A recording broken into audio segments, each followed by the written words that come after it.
بسم اللہ الرحمن الرحیم۔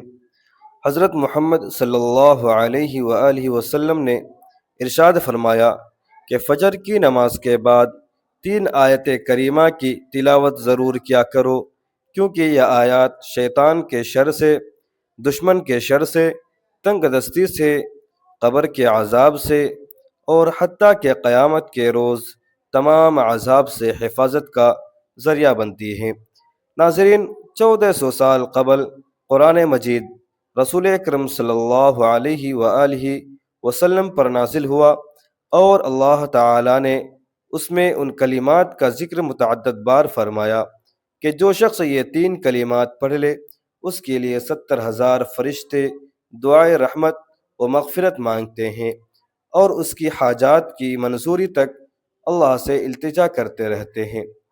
حضور اکرم صلی اللہ علیہ وآلہ وسلم نے ایک صحابی کے سوال پر، جو شیطان، دشمن، جہنم، پلسرات، قبر کے عذاب، قیامت کے عذاب اور رزق کی تنگی سے بچاؤ کی نصیحت مانگ رہے تھے، فرمایا کہ فجر کی نماز کے بعد ان آیات کریمہ کی تلاوت کرو۔ یہ آیات تمہاری حاجات کے لیے اللہ سے فریاد کرتی رہیں گی یہاں تک کہ وہ پوری ہو جائیں۔ آپ صلی اللہ علیہ وآلہ وسلم نے مزید فرمایا کہ جو شخص صبح کی نماز کے بعد یہ 3 آیات پڑھے گا، 70,000 فرشتے شام تک اس کے لیے دعائے رحمت و مغفرت کرتے رہیں گے۔ قرآن مجید میں اللہ تعالیٰ کا آخری کلام ہے جو رسول اکرم صلی اللہ علیہ وآلہ وسلم پر نازل ہوا، اور اس میں کوئی تحریف نہیں، جیسا کہ 1400 سال قبل نازل ہوا تھا ویسا ہی آج موجود ہے، کیونکہ اس کی حفاظت کا ذمہ اللہ تعالیٰ نے خود لیا ہے۔ اللہ فرماتے ہیں کہ ہم نے قرآن نازل کیا اور ہم ہی اس کے نگہبان ہیں۔ اللہ نے انسان کو اپنی بندگی کے لیے پیدا کیا تاکہ شکر گزار اور ناشکر بندوں کا امتحان لے۔ اس کی رہنمائی کے لیے انبیاء اور معجزات بھیجے، لیکن پچھلے قوموں نے نافرمانی کی اور عذاب کو دعوت دی۔ اللہ نے حضرت محمد صلی اللہ علیہ وآلہ وسلم کو آخری نبی بنایا اور قرآن کو جبرائیل امین کے ذریعے معجزے کے صورت میں نازل فرمایا۔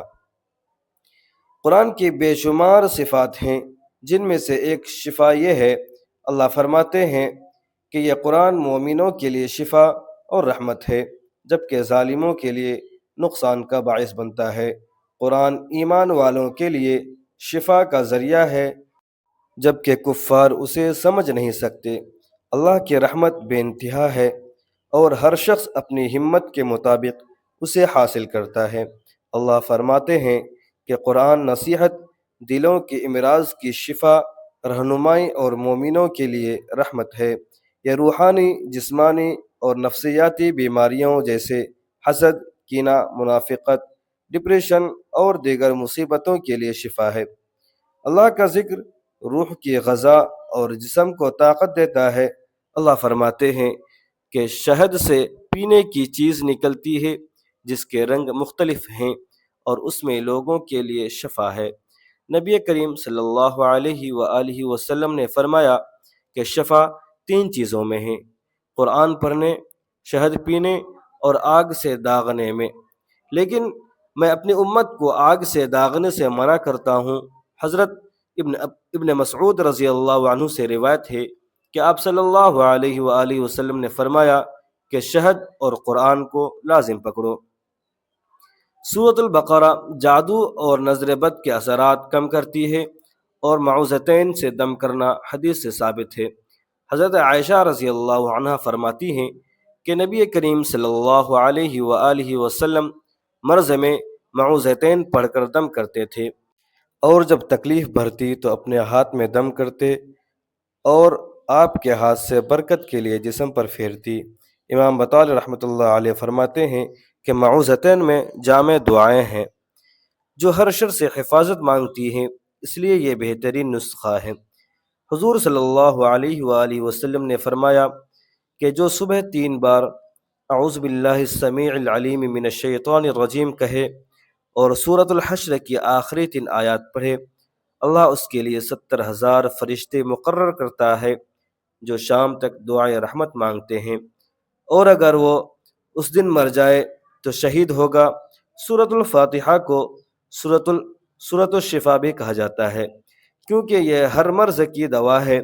بزرگوں نے فرمایا کہ فجر کی سنتوں اور فرض کے درمیان 40 بار سورۃ الفاتحہ پڑھ کر مریض پر دم کرنے سے آرام ملتا ہے۔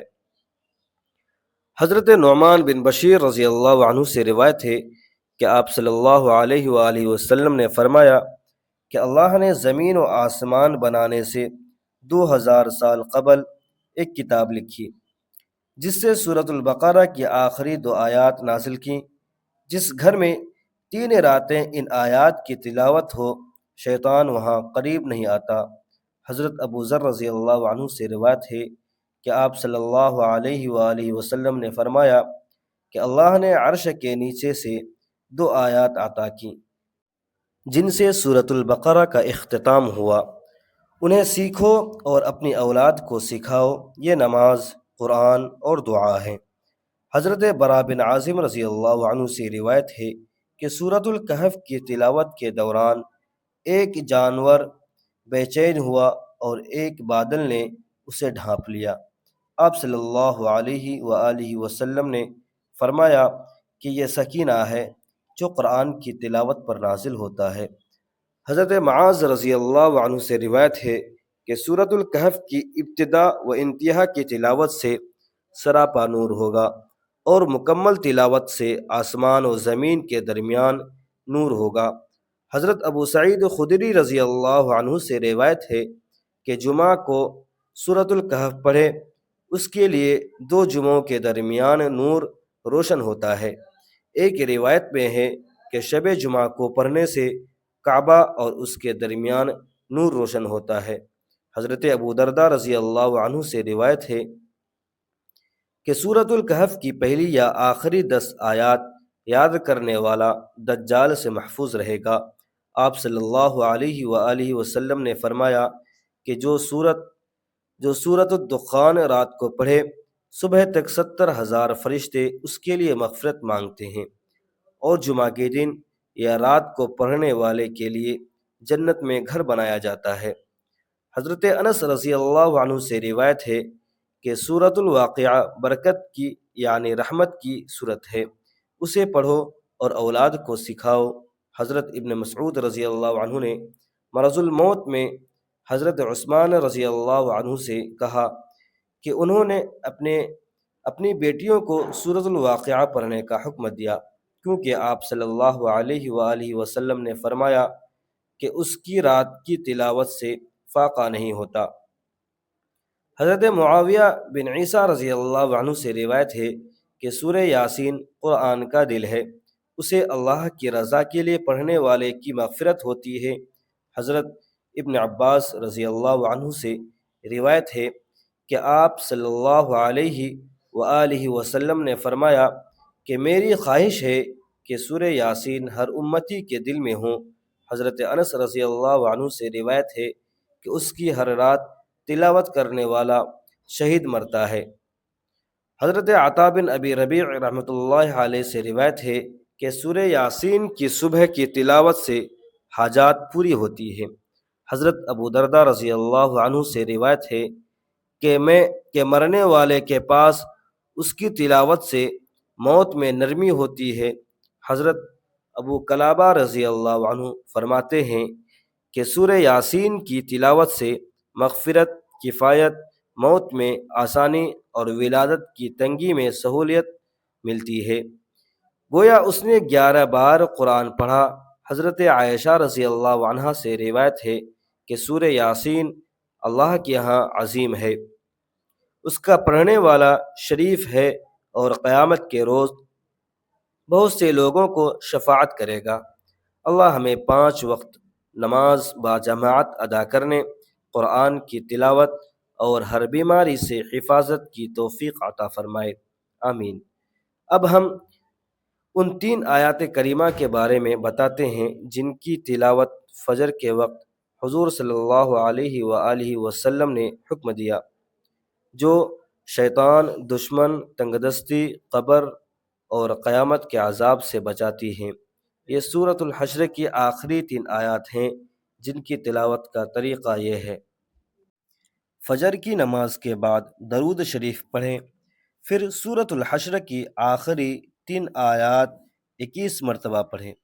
هو اللہ الذی لا الہ الا هو عالم الغیب والشہادہ هو الرحمن الرحیم هو اللہ الذی لا الہ الا هو الملک القدوس السلام المؤمن المہیمن العزیز الجبار المتکبر سبحان اللہ عما یشرکون هو اللہ الخالق البارئ المصور له الاسماء الحسنى یسبح له ما فی السماوات والارض وهو العزیز الحکیم۔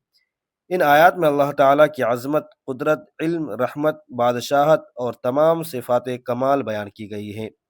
اللہ وہ ذات ہے جو سب کچھ جاننے والا، ظاہر و باطن کا علم رکھنے والا ہے، جس کے سوا کوئی معبود نہیں، جو بادشاہ، پاک، سلامتی دینے والا، امن عطا کرنے والا، زبردست غالب اور خالق و مصور ہے۔